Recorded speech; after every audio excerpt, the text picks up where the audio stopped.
What makes a great James Bond film? Is it the gadgets? Is it the suspense? Or is it the larger-than-life characters, including the main one himself, James Bond? To be honest, it's all the above.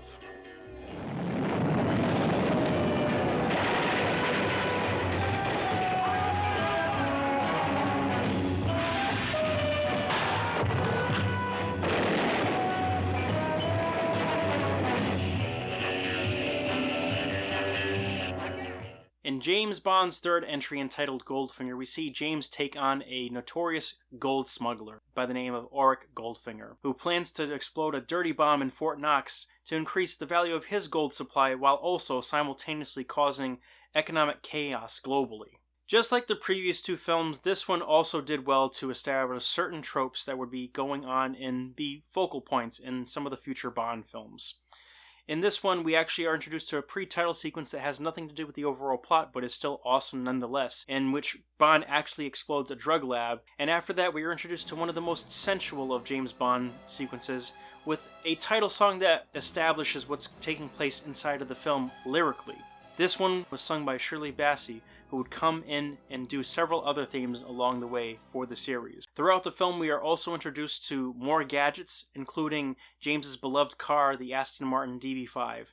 And the reason why I include that as a gadget, per se, is because it is loaded to the brim with different things, including an infamous ejector seat.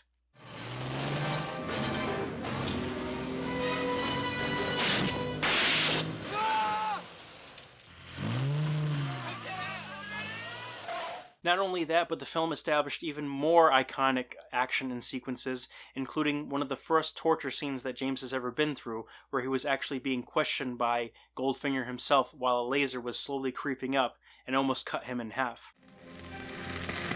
Do you expect me to talk?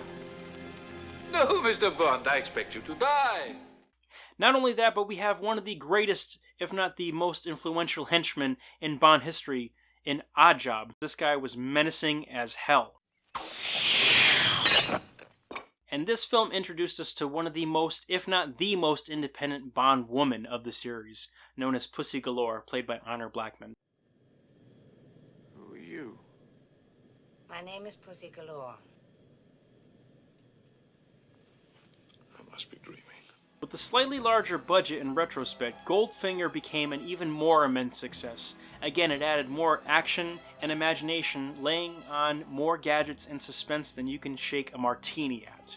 And this one rounded out a trilogy which established Bond and his world in the most immense ways possible. And guys, they did it all without using Spectre. But the road to getting to that next film was definitely one with a little bit of landmines, to say the least. Anyway guys, thank you so much for joining me on my review of Goldfinger. Another solid, if not one of the greatest Bond films. This should definitely be in your top 5 Bond films. So drop a like, comment, and subscribe if you enjoyed this video. And if you are subscribed, make sure you hit that bell button.